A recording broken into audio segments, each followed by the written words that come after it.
दोस्तों, मेरा नाम है राम वर्मा और स्वागत है आपका CG education news YouTube channel पर। अगर आप इस चैनल पर पहली बार आए हैं तो चैनल को सब्सक्राइब करके बेल आइकन बटन दबाना ना भूलिए, क्योंकि यहाँ पर आपको इसी तरह की लेटेस्ट नोटिफिकेशन जो कि शिक्षा से जुड़ी हुई है, छत्तीसगढ़ से जुड़ी हुई है, वो लगातार आपको इसी चैनल पर मिलती रहे। इस वीडियो में आपको बहुत ज़्यादा इम्पोर्टेंट यहाँ पर गुरु घासीदास यूनिवर्सिटी बिलासपुर से ये नोटिफिकेशन आया है और इसमें मैं पूरा डिटेल में कवर करूँगा। क्या चीज़ ये है, पीएचडी एडमिशन्स 2023 को लेकर रूल्स एंड रेगुलेशन किस प्रकार से एकदम स्टार्टिंग से आपको बताऊंगा। और इसके अंदर मैं आपको कवर करने वाला हूँ एडमिशन फॉर इंटरनेशनल स्टूडेंट, जो वर्किंग प्रोफेशनल है उनके एडमिशन्स को लेकर, जो नॉर्मल एडमिशन जो कि यहीं के जो इंडिया के स्टूडेंट है उनके लिए क्या क्राइटेरिया है, ये सारी चीज़ें। उसके बाद ड्यूरेशन फॉर नॉर्मल और फीमेल और जो डिसेबिलिटी, जो दिव्यांग है उनके लिए कितने साल का ये कोर्स होगा, ये सारी जानकारी। और जो विश्वविद्यालय रिसर्च इंट्रेंस टेस्ट की क्वालिफाइंग मार्क्स के बारे में, ये एग्ज़ाम कब होगा, इसके लिए फॉर्म कब तक भर सकते हैं, क्वेश्चन पेपर कितने नंबर का होगा, कितना टाइमिंग इसके लिए आपको मिलेगा, और इसके जो पासिंग मार्क्स रहेंगे कितने रहेंगे, सारी चीज़ें आपको बताऊंगा। उसके बाद अगर आप पास हो जाते हैं इसमें तो मेरिट लिस्ट कैसे तैयार होगी, मेरिट लिस्ट किस बेस पर बनाया जाएगा, क्या क्या चीज़ कंसीडर की जाएगी, सारी जानकारी। कोर्स वर्क का ड्यूरेशन, कितने पेपर होंगे, कितनी स्कोर आपको इसमें लाने होंगे, और pre PhD course work exam, passing marks, सारी चीज़ें। और सेमेस्टर जब इसका स्टार्ट होगा तो उसका कितना टाइमिंग का रहेगा, क्या ड्यूरेशन रहेगी उसके लिए।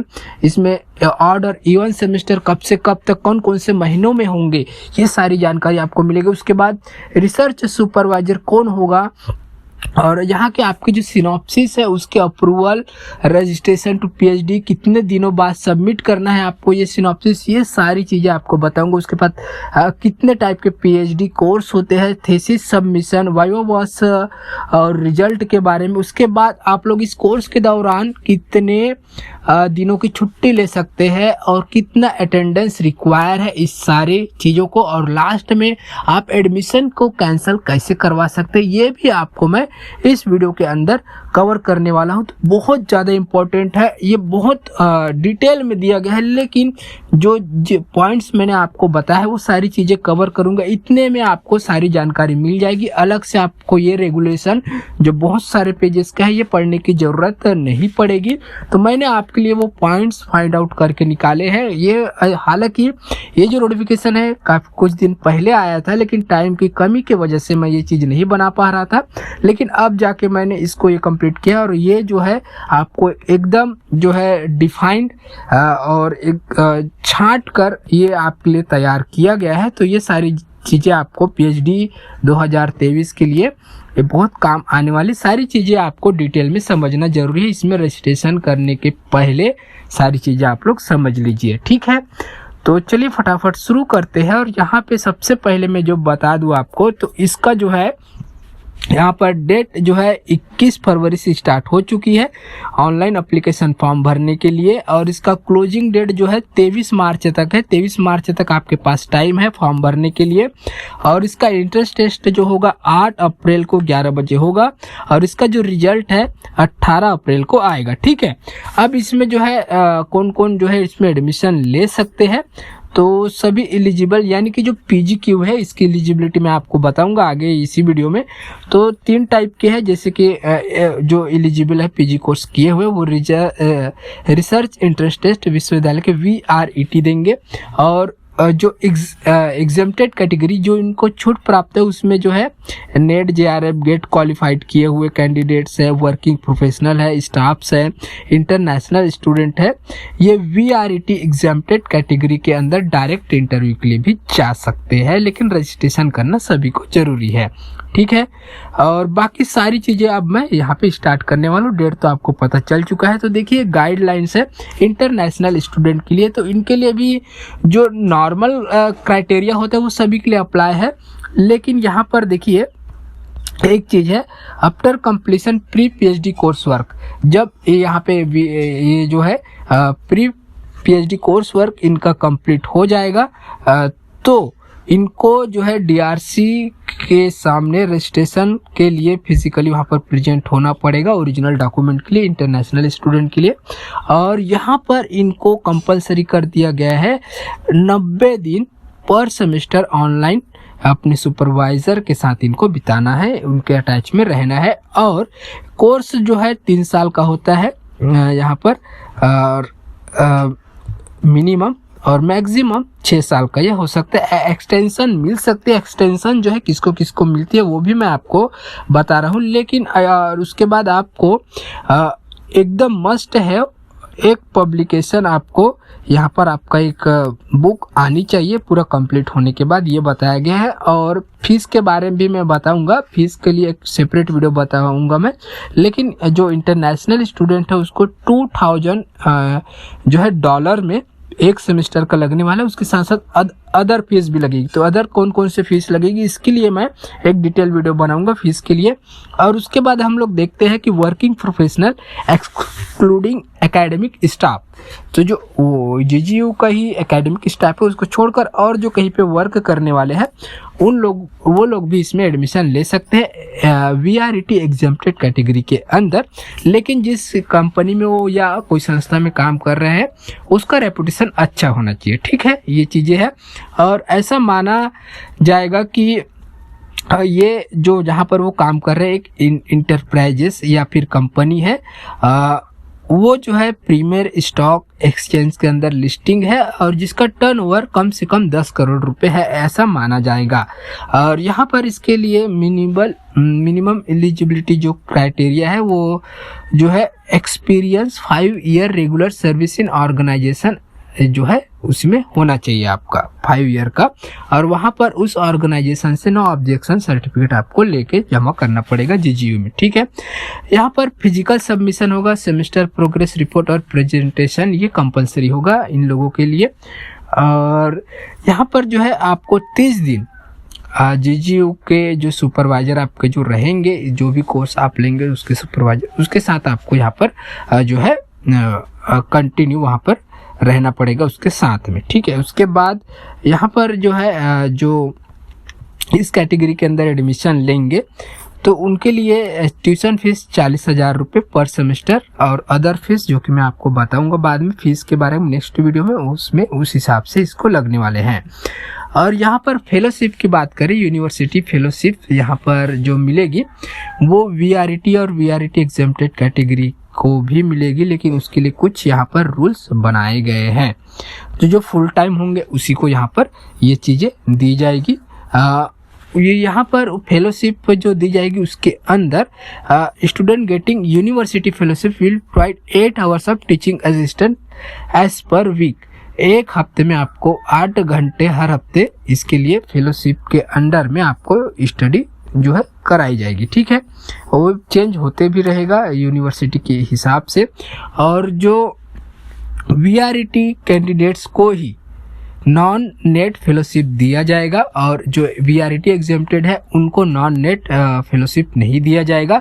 लेकिन अगर वो वीआरईटी टेस्ट का क्वालिफाई करते हैं तो उनको भी ये दिया जाएगा from the date of declaration. और एक चीज़ याद रखिए कि ये जो है इसके लिए अटेंडेंस आपका 75% होना चाहिए ड्यूरिंग मंथ। उस मंथ में जो भी कोर्स में आप लोग एडमिशन लिए हैं उस एक मंथ के अंदर आपका 75% जो है अटेंडेंस रहना चाहिए। अगर उससे कम है तो आपको नहीं मिलेगा। और ये सिर्फ प्री पीएचडी कोर्स वर्क परीक्षा होने तक ही आपको दिया जाएगा, जो कि एक 6 महीने का होता है। प्री पीएचडी कोर्स वर्क एक सेमेस्टर 6 महीने के लिए होता है, तो उतने टाइमिंग तक ही आपको दिया जाएगा। उसके बाद आपको ये नहीं दिया जाएगा। और उसके बाद है देखिए, PhD programme through distance education is not allowed by the university. ये क्लियर यहाँ पर मेंशन किया गया है कि PhD programme distance education mode के थ्रू यहाँ पर अलाउड नहीं की गई है। उसके बाद यहाँ पर देखते हैं कि इसमें इसकी जो एलिजिबिलिटी क्राइटेरिया है वो किस प्रकार के हैं। तो देखिए, एलिजिबिलिटी जो क्राइटेरिया है वो इस प्रकार से है कि आपका पीजी कंप्लीट होना चाहिए। अलग अलग थोड़ा सा होता है, कुछ सेमेस्टर वाइज होता है, ईयर वाइज होता है। 4 ईयर 8 सेमेस्टर के अंदर होता है। बैचलर डिग्री के ऊपर आपका 75% मार्क्स होना चाहिए। ST SC OBC non creamy layer या दिव्यांग इकोनॉमिकली वीकर सेक्शन को 5% का रिलैक्सेशन दिया गया है, तो उसमें 70% वाले भी इनको मिल जाएंगे। और जिन्होंने MPhil कंप्लीट किया हो एटलीस्ट 55%, तो उनको भी यहाँ पर ये चीज़ें, इसके लिए भी ये लोग एलिजिबल रहेंगे। ठीक है। और 5% इसमें भी ST SC ST OBC non creamy layer और दिव्यांग और EWS कैटेगरी को छूट दी गई है। अब यहाँ पर जो है मिनिमम 3 साल का होता है, मैक्सिमम 6 साल के अंदर आपको इसको कंप्लीट करना है, लेकिन 2 साल का आपको इसमें रिलैक्स दिया जाएगा।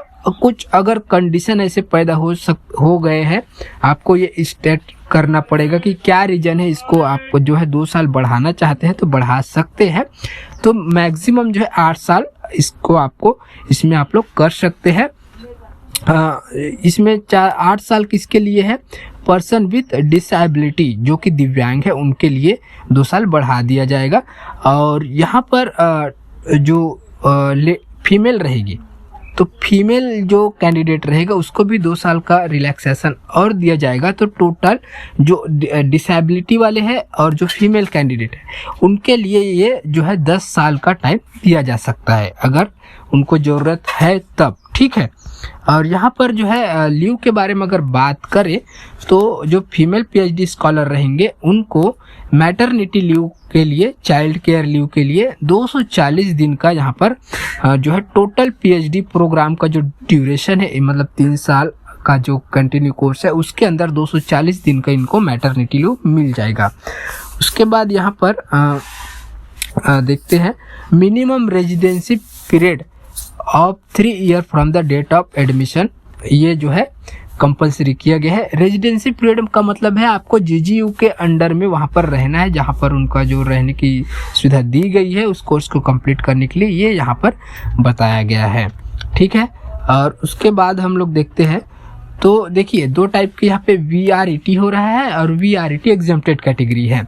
तो इसमें जो सीट्स के जितने भी टोटल सीट्स रहेंगे, मैं आगे के वीडियो में सारी चीज़ें कवर करूंगा। ये फर्स्ट वीडियो में मैं सिर्फ इसमें आपको रेगुलेशन PhD एडमिशन 2023 को लेकर बता रहा हूँ। तो बाकी की चीज़ में कितनी सीटें हैं, फिर सारी चीज़ें आपको एक एक करके यहाँ पर क्लियर होती जाएंगी। अगर सब कुछ एक ही वीडियो में बता दिया तो वीडियो लंबा हो जाएगा।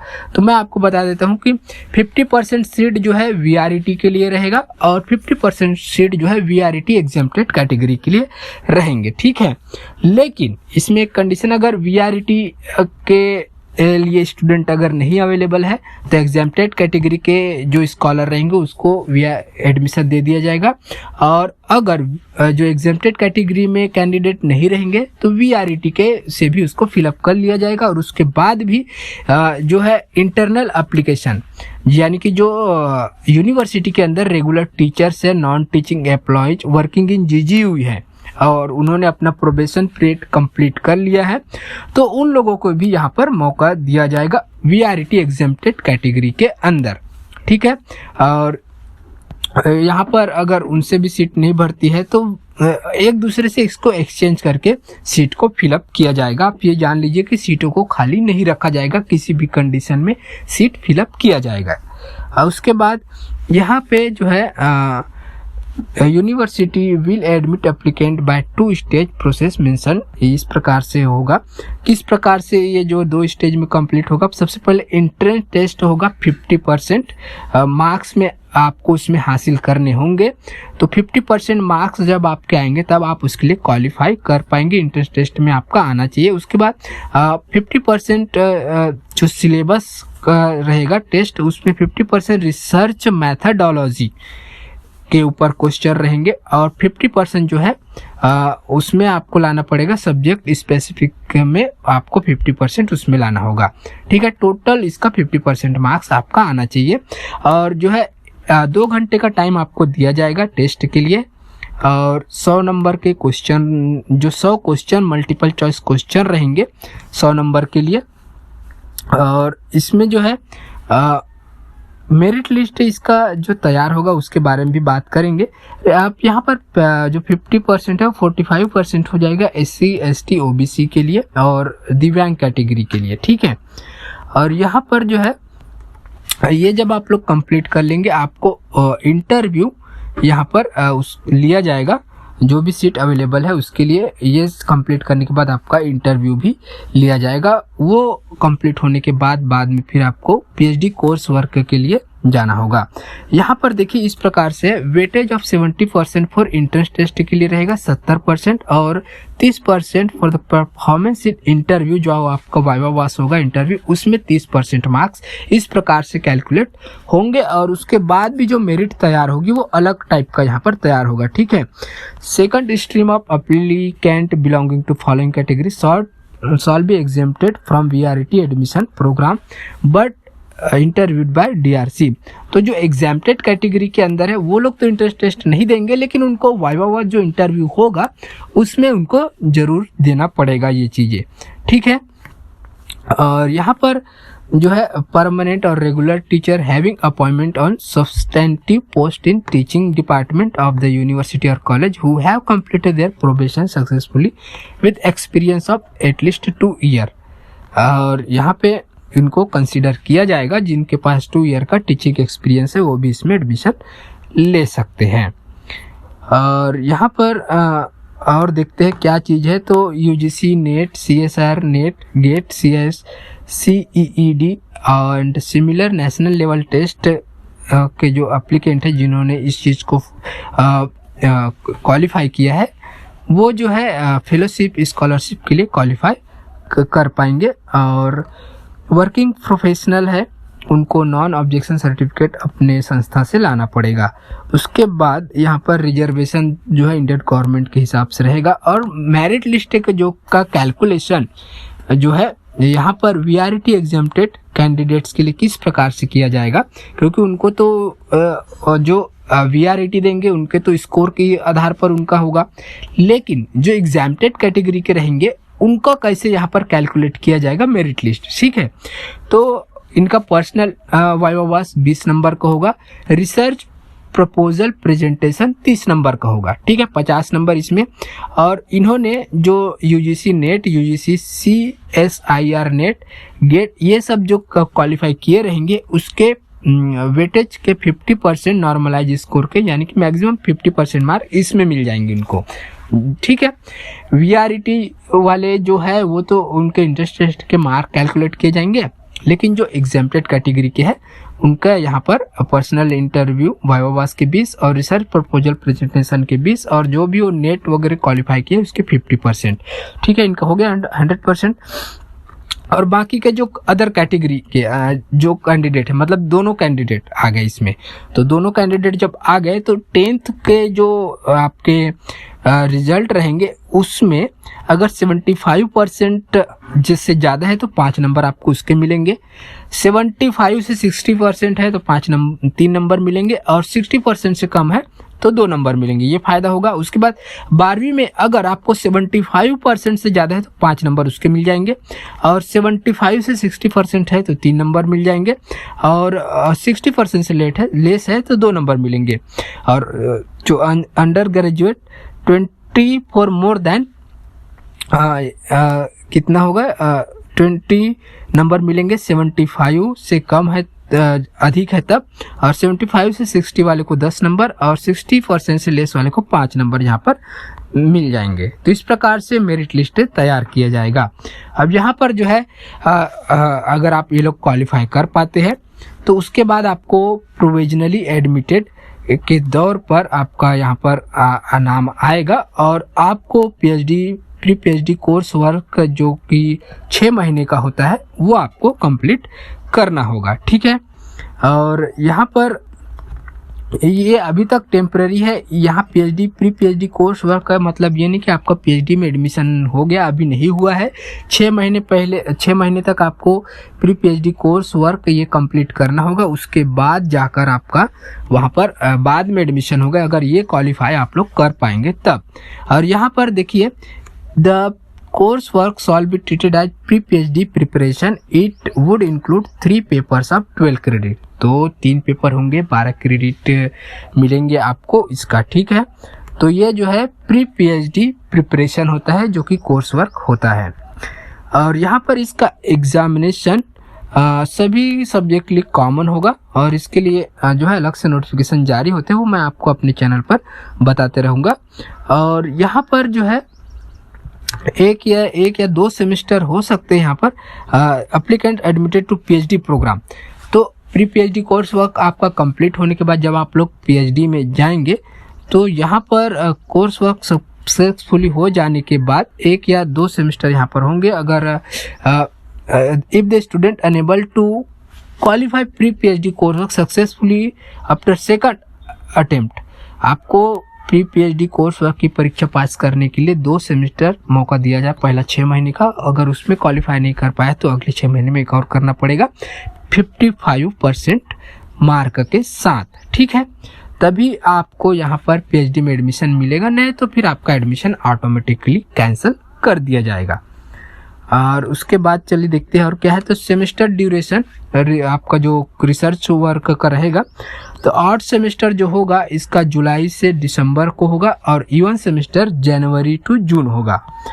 उसके बाद यहाँ पर यह है कि परमानेंट फैकल्टी मेंबर या फिर जो वर्किंग प्रोफेसर है, एसोसिएट प्रोफेसर है यूनिवर्सिटी के, वो लोग को at least 5 year research publication in peer reviewed और refer journal in permanent faculty member working as assistant professor in university with PhD and at least 3 research publication peer reviewed referred in journal. मतलब ये चीज है कि कौन आपका सुपरवाइजर यहाँ पे बन सकता है। तो किसी भी यूनिवर्सिटी में जो वर्किंग प्रोफेसर है या फिर एसोसिएट प्रोफेसर है जिन्होंने PhD की हुई है और एटलीस्ट उनके 5 पब्लिकेशन 5 किताबें छप चुकी है, ठीक है, या फिर असिस्टेंट प्रोफेसर है कम से कम 3 उनके पब्लिकेशन आ चुके हैं, तो वो लोग जो है आपके सुपरवाइजर बन सकते हैं, ठीक है। और यहाँ पर PhD awarded by university under supervision of a faculty member who is not an employee of university। मतलब किसी यूनिवर्सिटी में अगर वो वर्क नहीं करते और उनके द्वारा कोई PhD की उपाधि दी जाती है, तो ये जो है रेगुलेशंस का वायलेंस है और उसे मान्य नहीं किया जाएगा। को supervisor from within the same department or other department of JGU or other constitution may be permitted for approval from the vice chancellor. तो उसी यूनिवर्सिटी का या फिर किसी अदर यूनिवर्सिटी का JGU के डिपार्टमेंट का वो को सुपरवाइजर उसको बना सकते हैं, ठीक है। अब यहाँ पर सुपरवाइजर की तो बात हो गई है। अब हम लोग देखते हैं, देखिए यहाँ पर एक चीज़ और बताया गया है। The vice chancellor at its discretion may also decide whether change of supervisor will require fresh registration of PhD student। तो यहाँ पर एक चीज़ है कि अगर आप अपने सुपरवाइजर को चेंज भी कर सकते हैं, अगर उनका कुछ बर्ताव ठीक नहीं लग रहा है, अगर आप उसको चेंज करवाना चाहते हैं तो उसको चेंज किया भी जा सकता है। उसके लिए रीजन्स है। अगर सुपरवाइजर जो है आपको सुपरवाइज करने के कंडीशन में नहीं है, या कुछ मेडिकल या हेल्थ का कुछ प्रॉब्लम है, और due to some extraordinary situation, कुछ वजह की वजह से सुपरवाइजर चेंज भी किए जा सकते हैं। या फिर supervisor leaves the department due to any reason, new supervisor will be allowed, only को सुपरवाइजर विल बी अलाउडेड। तो अगर सुपरवाइजर जो है छोड़कर चला जाता है तो नया सुपरवाइजर अलाउड नहीं किया जाएगा, सिर्फ को सुपरवाइजर ही अलाउड किया जाएगा। ये सारी चीज़ें हैं, ये धीरे धीरे आपको ये चीज़ें समझ में आएगी, बाद में बहुत लंबा प्रोसेस है। और यहाँ पर जो है सिनॉप्सिस का अप्रूवल कैसे होगा, रजिस्ट्रेशन टू PhD प्रोग्राम में किस प्रकार से होगा। तो जितने भी स्टूडेंट ने सक्सेसफुली कंप्लीट करेंगे अपना PhD प्री जो कोर्स वर्क होता है 6 महीने का, अगर वो कंप्लीट कर लेते हैं, उसमें क्वालिफाई कर जाते हैं, तो उनको एक सिनॉप्सिस जो है सबमिट करना होगा अपने रिसर्च वर्क का, पावर पॉइंट प्रेजेंटेशन बनाकर DRC यानी कि डिग्री रिसर्च कमेटी के सामने अप्रूवल के लिए, फिर जाकर उसको अप्रूवल किया जाएगा। और जो है उसको HOD अरेंज करेंगे मीटिंग, और इसकी मीटिंग जो है 2 महीने के अंदर अंदर ये हो जाएगी, जबकि इसका रिजल्ट PhD कोर्स वर्क के रिजल्ट जारी होने के बाद आपको 2 महीने के अंदर अंदर अपने सिनॉप्सिस जो है सबमिट करना है। तो successful completion of PhD course work के और रिजल्ट डिक्लेयर होने के बाद जो HOD रहेंगे वो रिकमेंड करेंगे डीन को the mentor as a supervisor, जो आपके मेंटर रहेंगे PhD कोर्स वर्क के दौरान उसको ही सुपरवाइजर बनाने के लिए यहाँ पर डीन के सामने प्रस्तुत किया जाएगा। उसके बाद यहाँ पर और देखते हैं, तो यहाँ पर जो फीमेल स्कॉलर रहेंगे ड्यू टू मैरिज और अदरवाइज, उनको अगर अपना प्लेस चेंज करना पड़ रहा है, मान लीजिए बिलासपुर का है फिर उसको दूसरी सिटी में शिफ्ट होना पड़ रहा है, तो उनके जो भी यहाँ पर रिसर्च वर्क रहेगा उसको वहाँ पर सबमिट कर दिया जाएगा और वहाँ वो ट्रांसफ़र हो जाएगा। और जो है उनके जो भी क्रेडिट जितना भी उसका जो अभी तक हुआ है वो सारे कुछ वहाँ पे ट्रांसफ़र कर दिया जाएगा, इससे कोई दिक्कत इसमें नहीं है। और यहाँ पर जो है देखिए इस कोर्स में फुल टाइम वाले पार्ट टाइम वाले ये एडमिशन ले सकते हैं, और पार्ट टाइम और फुल टाइम दोनों के लिए अवेलेबल है। फुल टाइम जो है university research student, candidate, sponsored research student, finance by government, semi government सारे लोग, और पार्ट टाइम में जो working professional, internal staff, project staff, international student, ये लोग इसमें पार्ट टाइम में ले सकते हैं। Before submitting evaluation, the thesis shall even undertaking from research scholar watching that there is no plagiarism। Plagiarism मतलब ये है कि आपका जो सिनॉप्सिस है डुप्लीकेट नहीं होना चाहिए। ऐसा नहीं कि आप जो चीज़ें उसमें बता रहे हो पहले किसी ने और भी बता दिया या किसी किताब में ऑलरेडी छपी हुई। आपका जो सिनॉप्सिस है एकदम न्यू होना चाहिए, किसी का डुप्लीकेट कॉपीराइट मतलब नहीं होना चाहिए कि वो ऑलरेडी छप चुकी है, ये चीज़ें इसमें नहीं होनी चाहिए, नहीं तो उसको कैंसिल किया जाएगा। और इसके लिए आपको जो है सेंट्रल लाइब्रेरी या फिर other places as may be notified, आपको उन जगहों से ये सर्टिफिकेट लेना पड़ेगा कि इसमें प्लेगरिज्म नहीं है, या सेंट्रल लाइब्रेरी से ले सकते हैं। ये कंपलसरी है आपको अपने सिनॉप्सिस के लिए। और द मीडियम ऑफ एक्सप्रेशन जो है लैंग्वेज हिंदी इंग्लिश, हिंदी में या इंग्लिश में हो सकते हैं। हिंदी में लिखेंगे देवनागरी, या फिर आपका कोई सब्जेक्ट से कनेक्टेड है जिसमें ओरिएंटल लैंग्वेज की ज़रूरत है, मतलब वो स्थानीय भाषा की, तो वो स्थानीय भाषा में भी हो सकती है। और यहाँ पर बहुत सारी चीज़ें दिया गया है कि it shall be satisfactory for so far at is literary presentation concern and must be in a suitable form for publication. इस प्रकार से लिखा होना चाहिए कि उसको पब्लिश किया जा सके, ठीक है। और प्लेगरिज्म तो बिल्कुल भी नहीं होनी चाहिए। और यहाँ पर सारी जानकारी दिया गया है कि प्रिंटिंग के लिए A4 साइज के होने चाहिए, वहाँ पर जो है 1.5 स्पेसिंग होनी चाहिए both the sides of the paper, margin होना चाहिए 2.5 cm में। सारी चीज़ें पढ़ लीजिए, इसका मैं आपको दूंगा। और यहाँ पर कॉपीराइट मेंशन होना चाहिए गुरु घासीदास विश्वविद्यालय Bilaspur CG20 all right reserve, ये सारी चीज़ें होना चाहिए। Candidate has to submit 3 hard copy आपको अपने समरी थेसिस का समरी की सॉफ्ट कॉपी के साथ PDF फाइल के साथ HOD में जमा करना होगा। और उसके बाद यहाँ ये सारी चीज़ें आपके सुपरवाइजर के जरिए आपको मिलते जाएंगे।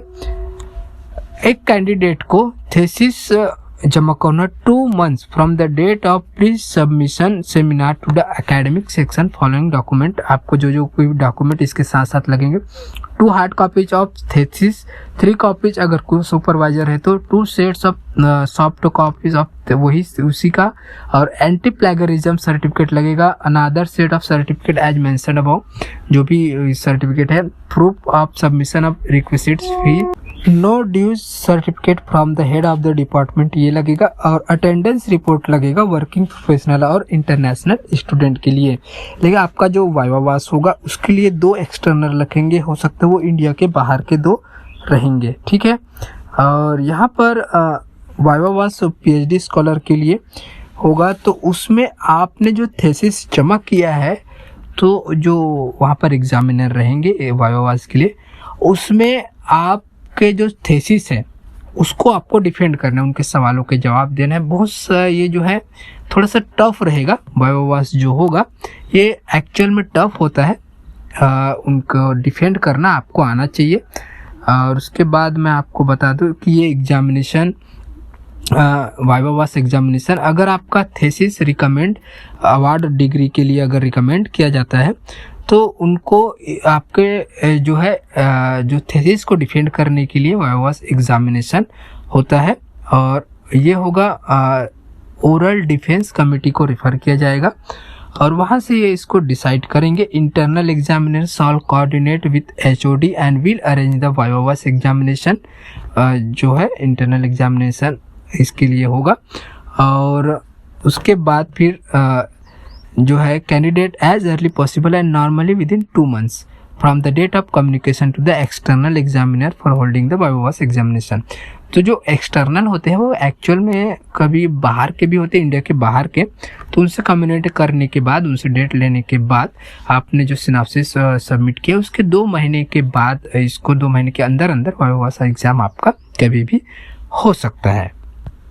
अब जो है अवार्ड ऑफ पीएचडी डिग्री, तो यहाँ पर आपका अगर आपने वाइवा कंप्लीट कर लिया, आपके जो सिनॉप्सिस को एक्सेप्ट कर लिया गया, तब जाके आपको पीएचडी की डिग्री दी जाती है। और वो लोग आपके वाइवा के आधार पर कौन कौन से ऑप्शन उसमें देंगे कि दैट डिग्री बी अवार्डेड, जो आपके एग्जामिनर रहेंगे ये चीज़ें वहाँ पर आपकी डिग्री के हिसाब से और वाइवा के हिसाब से देंगे कि डिग्री को अवार्ड किया जाए या फिर कैंडिडेट का री एग्जाम उनका आपका डबल से एग्ज़ाम लिया जाए इन कोई अलग टाइप से। उसके बाद या फिर आपको डिग्री ना दिया जाए क्योंकि आपका थेसिस रिजेक्ट हो गया है, या फिर ये जो है आपका ईमानदारी से यहाँ पर काम में कुछ ना कुछ गड़बड़ है। 3-4 ये ऑप्शन दे सकते हैं। और जो डिग्री अवार्ड ना करने के कंडीशन में oral defence committee shawl also provide the candidate a list of correction. 2 जो कंडीशन जिसमें आपको अवार्ड नहीं दे उसमें करेक्शन और मॉडिफिकेशन के बारे में आपको बताएंगे अगर रिक्वायर हो तो। Made by the examination during this thesis evolution, तो लोग देखेंगे कि अगर आपको डिग्री नहीं देना है, क्या गड़बड़ी है, तो लोग आपको मॉडिफाई उसमें सुधार करने के लिए भी मौका देंगे। फिर सेकंड वाइवा एग्जामिनेशन होगा और जो पहले वाले के 3 महीने के अंदर अंदर सेकंड वाइवा आपका होगा, अगर पहले वाला एक्सेप्ट नहीं होता है तो। ठीक है, अब इसमें बात करते हैं कि आप लोग कितने दिनों की लीव ले सकते हैं, कितने % अटेंडेंस आपके यहाँ पर जरूरी है। तो पीएचडी ड्यूरिंग कोर्स वर्क, अब PhD student during his stay at university centre will entitle to leave 10 दिन। 10 दिन आप इसमें छुट्टी ले सकते हैं। उसमें इंक्लूड किया जाएगा मेडिकल ग्राउंड पर सेमेस्टर। एक सेमेस्टर के अंदर आप लोग 10 दिनों तक ही छुट्टी ले पाएंगे। और he will not entitled to meet semester break, summer and winter vacation at the end of the first semester। ठीक है, और आफ्टर कंप्लीटिंग कोर्स वर्क, जैसे कोर्स वर्क आपका कोर्स वर्क में 10 दिनों की छुट्टी ले सकते हैं एक सेमेस्टर के अंदर। अब कोर्स वर्क कंप्लीट होने के बाद during his stay at university या फिर सेंटर में 30 दिनों की आप लोग छुट्टी ले सकते हैं एक एकेडमिक ईयर के अंदर। इन एडिशन अगर वुमेन कैंडिडेट है तो उनको पहले ही बताया था कि 240 दिन का ये लोग मैटरनिटी लीव ले सकते हैं। उसके बाद यहाँ पर the leave beyond 30 will be without assistantship scholarship and the leave may be subject to the approval of the head of the department. वो उनके परमिशन के बाद ही लेंगे आप लोग। ठीक है, और उसके बाद देखते हैं कि विड्रॉल फ्रॉम सेमेस्टर कोर्स से विड्रॉ कर कैंसलेशन कैसे होगा। देखिए, कैंसलेशन आपका एडमिशन किस प्रकार से किस किस कंडीशन में यहाँ पर कर सकते हैं और अप्रूवल डीन के अप्रूवल से ये सब होगा। अगर आप कंटिन्यूअस 4 हफ्ते तक एब्सेंट रहते हैं without prior intimation section of leave, मतलब बिना आपने परमिशन लिए कंटिन्यू 4 हफ्ते तक अगर आप लोग एब्सेंट रहेंगे तो आपको जो है ऑटोमेटिकली आपको इसको कैंसिल कर दिया जाएगा। उसके बाद अगर स्टूडेंट खुद होकर रिज़ाइन करता है पीएचडी से तो फिर भी ये लोग रिज़ाइन हो जाएंगे और उसके बाद उसमें आपके सुपरवाइजर की भी सहमति जरूरी है। अब यहाँ पर अगर student fails to continue his registration in any subsequent semester, अगर आप एक सेमेस्टर के बाद दूसरे सेमेस्टर में रजिस्ट्रेशन नहीं कराते हैं तो भी आपका एडमिशन यहाँ पर कैंसिल होगा। If students academic progress is found unsatisfactory, मतलब आप जो कर रहे हैं, आपका जो प्रोग्रेस वहाँ पर संतुष्टजनक नहीं है तो भी आपको यहाँ पर जो है वहाँ से एडमिशन से कैंसिल हो सकता है। और if the student is found involve in act of misconduct और indiscipline and terminate has been recommended by the supervisor, अगर आप कुछ गलत करते हैं तो भी आपको वहाँ से एडमिशन विड्रॉ हो जाएगा। तो उम्मीद करता हूँ ये बहुत लंबा वीडियो हो चुका है, लेकिन खुद ही ये इतना लंबा रूल्स एंड रेगुलेशन है, तो होप करता हूँ आपको ये चीज़ें समझ में आई होगी। अब जो है इसके बारे में हम लोग सिलेबस फीस स्ट्रक्चर जो है नए वीडियो में डिस्कस करेंगे और इसका PDF लिंक मैं आपको डिस्क्रिप्शन में दे दूंगा। और इसकी डेट स्टार्ट हो चुकी है, 23 मार्च तक ऑनलाइन एप्लीकेशन इसके लिए भर सकते हैं और इसका एग्ज़ाम जो है 8 अप्रैल को होगा और रिजल्ट 18 अप्रैल को आएगा। सारी चीज़ें एक के बाद अब मैं इसमें कवर करने वाला हूँ, सिलेबस से लेकर हर चीज़। तो वीडियो को एंड तक जरूर देखिए और चैनल को सब्सक्राइब करके रखिए। थोड़ा सा समय की दिक्कत की वजह से इसको जल्दी से नहीं बता पाया। थैंक यू वीडियो को एंड तक देखने के लिए। मिलते हैं नए जानकारी के साथ एक नए वीडियो में।